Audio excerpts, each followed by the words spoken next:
students, welcome to K classes. Please like, share and subscribe our channel और हाँ bell icon दबाना ना भूलें.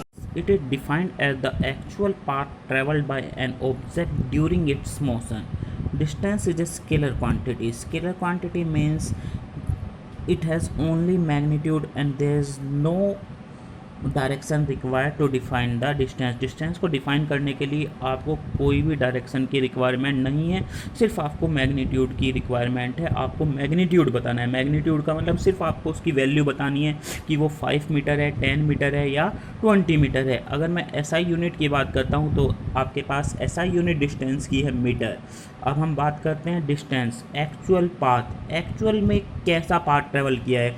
ऑब्जेक्ट कैसा भी पाथ ट्रेवल कर सकता है. ऑब्जेक्ट हॉरिजॉन्टल पाथ ट्रेवल कर सकता है, ऑब्जेक्ट वर्टिकल पाथ ट्रेवल कर सकता है, ऑब्जेक्ट एक ट्रायंगल में मूव कर सकता है, ऑब्जेक्ट एक स्क्वायर में मूव कर सकता है, ऑब्जेक्ट एक सर्कुलर पाथ मूव कर सकता है, ऑब्जेक्ट एक पैराबोलिक पाथ मूव कर सकता है. किसी भी पाथ से वो जा सकता है.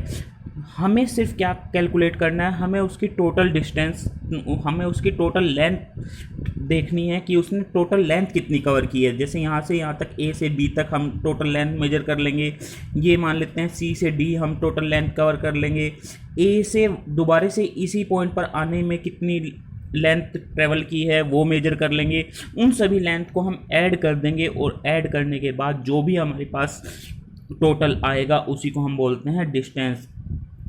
Distance is the actual path travelled by an object. Actual में वो कितना ऑब्जेक्ट ट्रेवल किया है, इसी को हम क्या बोलते हैं, डिस्टेंस. अब हम कुछ एग्जांपल से और कुछ न्यूमेरिकल से हम इसे सोल्व करते हैं.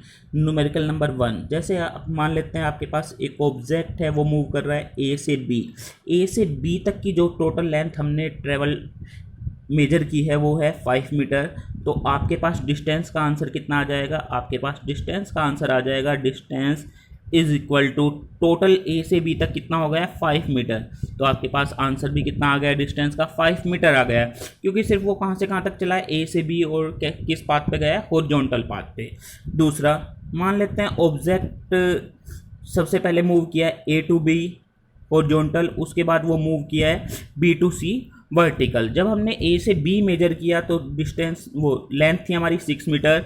बी से सी की लेंथ हमारे पास आ गई 3 मीटर. अब आपको डिस्टेंस फाइंड आउट करना है.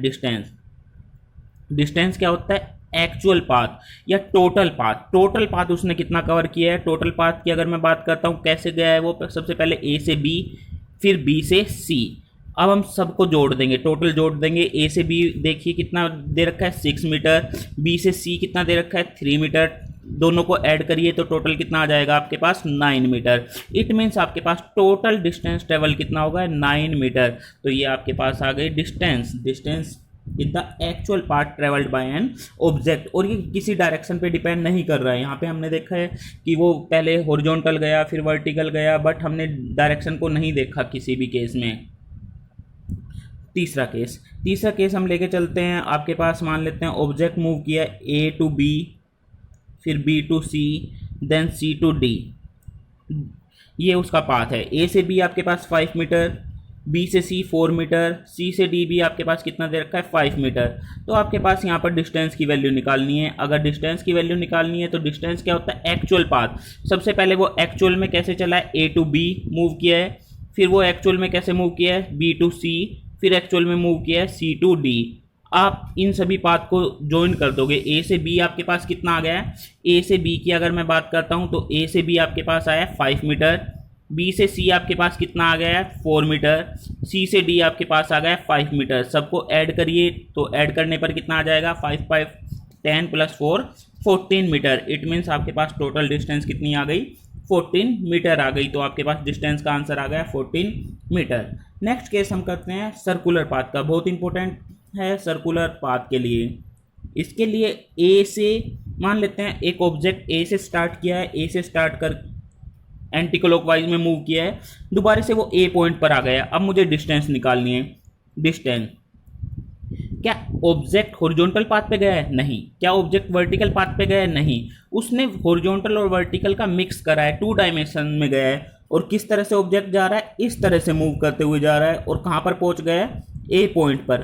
तो ये आउटर पार्ट को हम क्या बोलते हैं, पेरीमीटर. जब आउटर पार्ट की हम लेंथ निकालते हैं सर्कुलर पार्ट में तो क्या होता है, वो पेरीमीटर होता है। और पेरीमीटर किसके इक्वल होता है, 2 पाई आर के इक्वल होता है।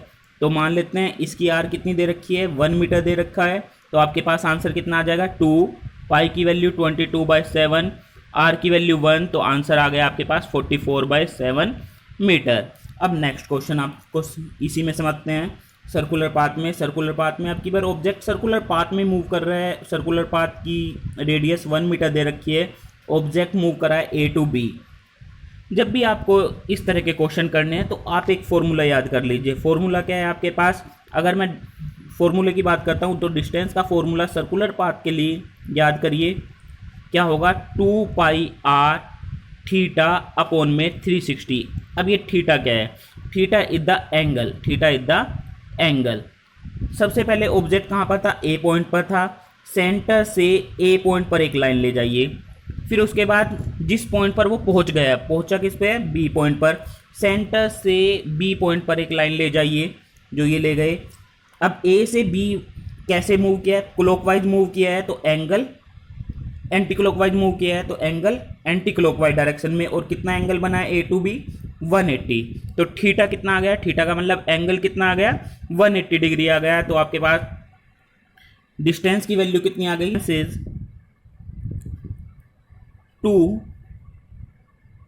2 इंटू पाई की वैल्यू कितनी होती है, 22/7। आर की वैल्यू कितनी ली है, 1, और थीटा कितना है, 180 अपॉन में 360। तो ये 2 पर कैंसिल आउट हो गया, 2 से 2 कैंसिल आउट हो जाएगा। तो आपके पास आंसर कितना आ जाएगा, 22/7 मीटर। तो आपके पास डिस्टेंस का आंसर आ गया 22/7 मीटर। नेक्स्ट, अब की बार ऑब्जेक्ट मूव किया है, सर्कुलर पाथ का ही हम कंसिडर करेंगे। ऑब्जेक्ट मूव किया है ए टू बी में एंगल कितना एंगल बनेगा, सबसे पहले हम सेंटर को लेंगे। सेंटर मान लेते हैं ओ से एक पॉइंट, ए पॉइंट तक जो इनिशियल पॉइंट है वहाँ तक एक लाइन ले जाएंगे। फिर जो फाइनल पॉइंट है वहाँ से वहाँ तक एक लाइन ले जाएंगे सेंटर से। एंगल मेजर करेंगे, एंगल कितना नज़र आ रहा है, 90 डिग्री।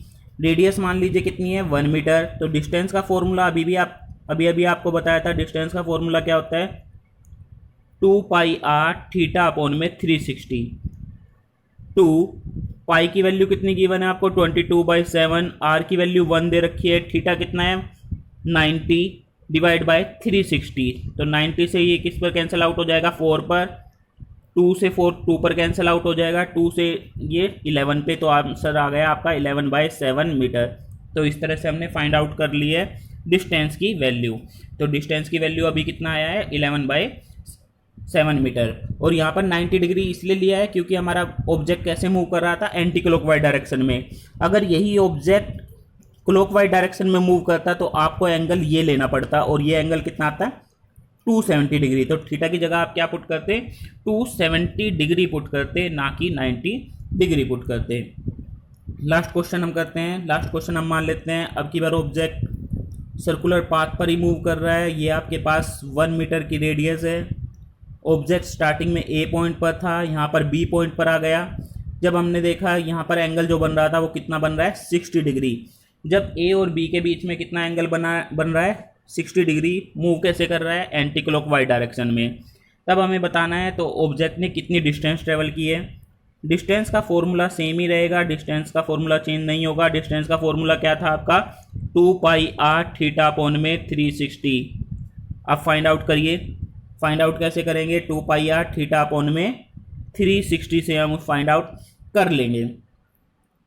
तो आपके पास यहाँ पर थीटा की वैल्यू कितनी होगी, यहाँ पर थीटा की वैल्यू होगी हमारे पास 60 डिग्री। 2 पाई की वैल्यू सबको पता है 22/7 होती है। आर की वैल्यू हमें पता है, रेडियस कितना है, 1 मीटर। थीटा कितना दे रखा है, 60 डिग्री। 60 अपॉन में 360। 60 से 360 6 पर कैंसिल आउट हो जाएगा। 2 से 6 3 पर कैंसिल आउट हो जाएगा। तो आंसर कितना आ जाएगा, ऊपर बचा आपके पास 22, नीचे बचा 7 और 3, 7 3 जा 21। तो 22/21 metre is the answer for the question. तो ये हो गया हमारे पास डिस्टेंस। डिस्टेंस के लिए सिर्फ आपको एक्चुअल पाथ देखना है, वो किस पाथ पर चला है, वो 2 मीटर चला है, 5 मीटर चला है, 10 मीटर चलना है।